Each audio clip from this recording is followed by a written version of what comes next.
Hello दोस्तों, स्वागत है आप सभी का अपने चैनल सरस्वती ट्यूटोरियल में।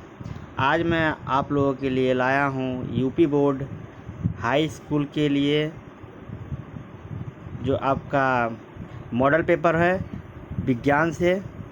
विज्ञान का मॉडल पेपर बहुत ही अच्छा और बहुत ही सूटेबल बनाया गया है। आप लोग इसको देखिए और ध्यान से पढ़कर जाएंगे तो इससे बाहर आप लोगों को कुछ नहीं आएगा। ठीक है, मैं आप लोगों को 2021 में के जो आपका मॉडल पेपर यानी कि जो संभावित प्रश्न है मैं उसको सीरीज लेकर आया हूँ आप लोगों के सामने। देखिए हाई स्कूल विज्ञान केवल प्रश्न पत्र प्रतिपत्र, समय 3 घंटे 15 मिनट, पूर्णांक कितना है 70 का रहेगा। निर्देश आपका है प्रारंभ के 15 मिनट परीक्षार्थियों को प्रश्न पत्र पढ़ने के लिए दिए जाएंगे। सामान्य निर्देश इसका क्या है देख लीजिए। यह प्रश्न पत्र 3 खंडों क, ख एवं ग में विभाजित है।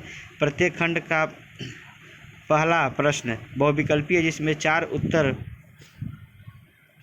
से 4 उत्तर दिए रहेंगे। आप लोगों का एक ही उत्तर क्या होगा, सही होगा। ठीक है, आप लोग इसको ध्यान से देखेंगे। प्रत्येक प्रश्न के सभी प्रश्न के साथ आवश्यक करना। प्रत्येक खंड के लिए पृष्ठ से प्रारंभ किया जाए और सभी प्रश्न अनिवार्य हैं और प्रश्नों के निर्धारित अंक उनसे सम्मुख दिए गए हैं। आवश्यकता अपने अनुसार पुष्टि के स्वच्छ नामांकन चित्रों में रासायनिक समीकरण द्वारा कीजिए। ठीक है, इसमें देखिए खंड क का जो आपका भौतिक विज्ञान से है, इसमें से आप लोग देखिए क्या है कि प्रश्न नंबर 1 आपका क्या कह रहा है कि इनमें से कौन सा दर्पण वस्तु से छोटा व आभासी प्रतिबिंब बनाता है। ये आपका लेंस चैप्टर से है, जिसमें से आप लोगों को 4 ऑप्शन दिया है, समतल, अवतल, उत्तल और उपरोक्त में सभी। ठीक है, इसको आप लोग देख लीजिएगा। प्रश्न नंबर 2 क्या कह रहा है आप लोगों के सामने, आगे देखिए।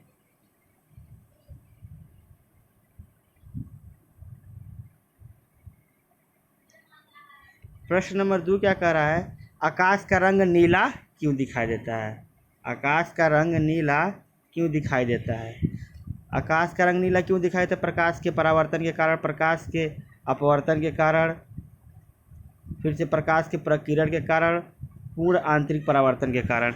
इन 4 ऑप्शन में से आपको एक ऑप्शन चूज करना है, सही वाला, वो आप कर लीजिएगा। ठीक है, फिर से आपका आगे वाला क्वेश्चन कर रहा है, किसी विद्युत का बल्ब का अनुमतांक 220 वोल्ट और 100 वाट है। जब इसमें 120 वोल्ट पर प्रचलित करते हैं तब इसके द्वारा उपयुक्त शक्ति कितनी होगी। 100 वाट होगी, 75 वाट होगी, 50 वाट होगी, 25 वाट होगी। ठीक है, चलिए आगे बढ़ते हैं नेक्स्ट क्वेश्चन पे।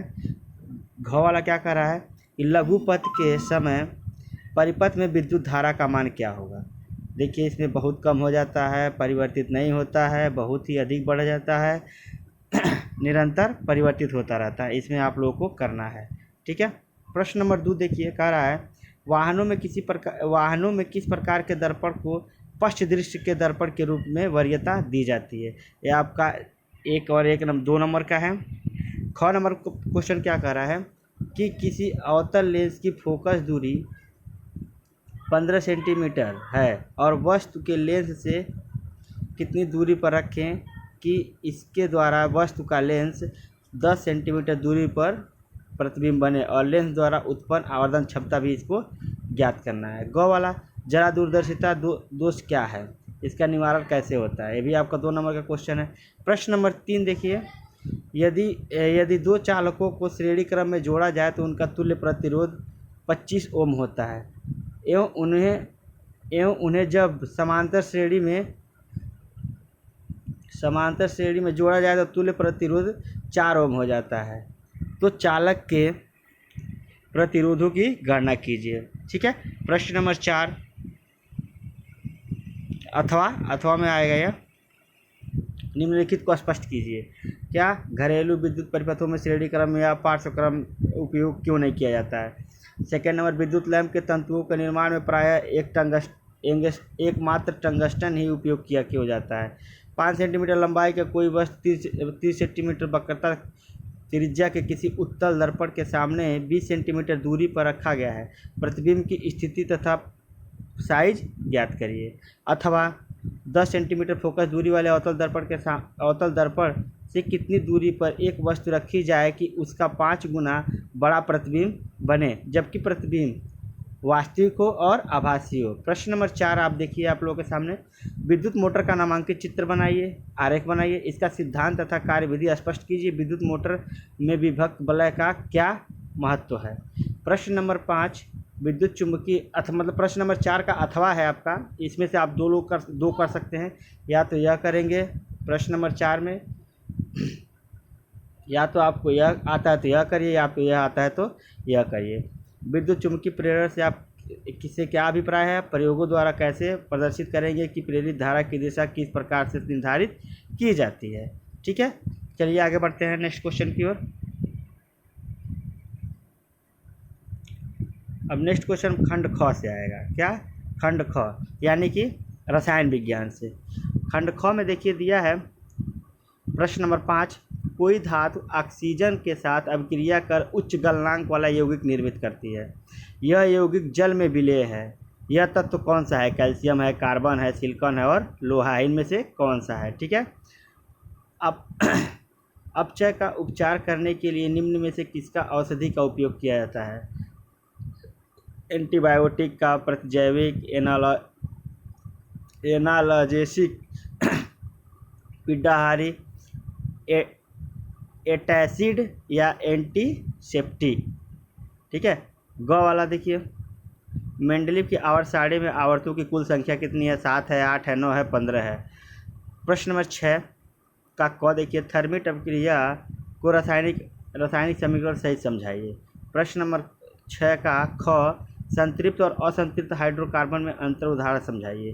प्रश्न नंबर 6 का ग, न्यूलैंड्स का अष्टक सिद्धांत तथा इसकी सीमाएं लिखिए। ठीक है, यह था आपका प्रश्न नंबर 6 का ग। अब बढ़ते आगे की ओर। प्रश्न नंबर 7 देखिए, प्रश्न नंबर 7 देखिए क्या कह रहा है कि निम्नलिखित यौगिक के, ये जे नहीं होगा, आयु रहेगा,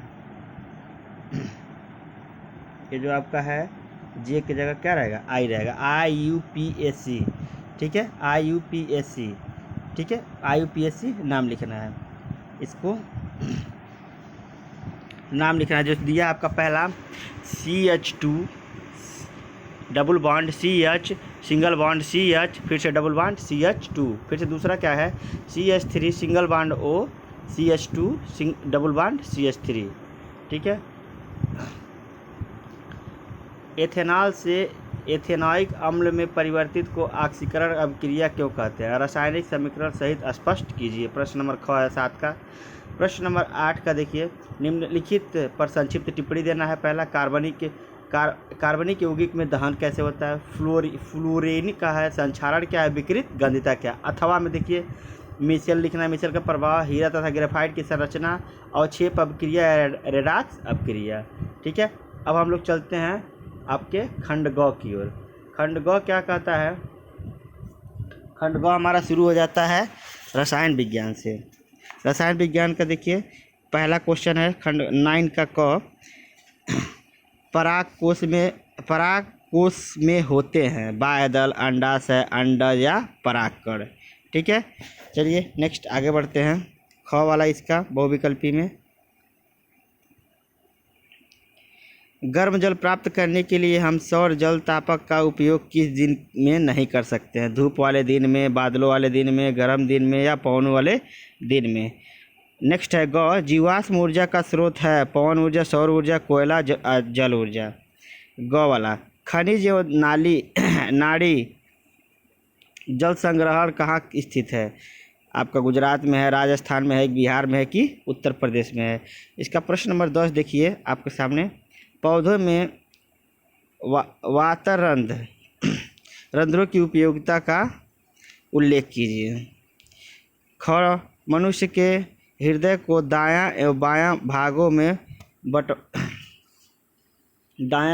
में बंटवारे से होने वाले लाभों का वर्णन कीजिए। ठीक है, आपका ग वाला क्वेश्चन क्या है?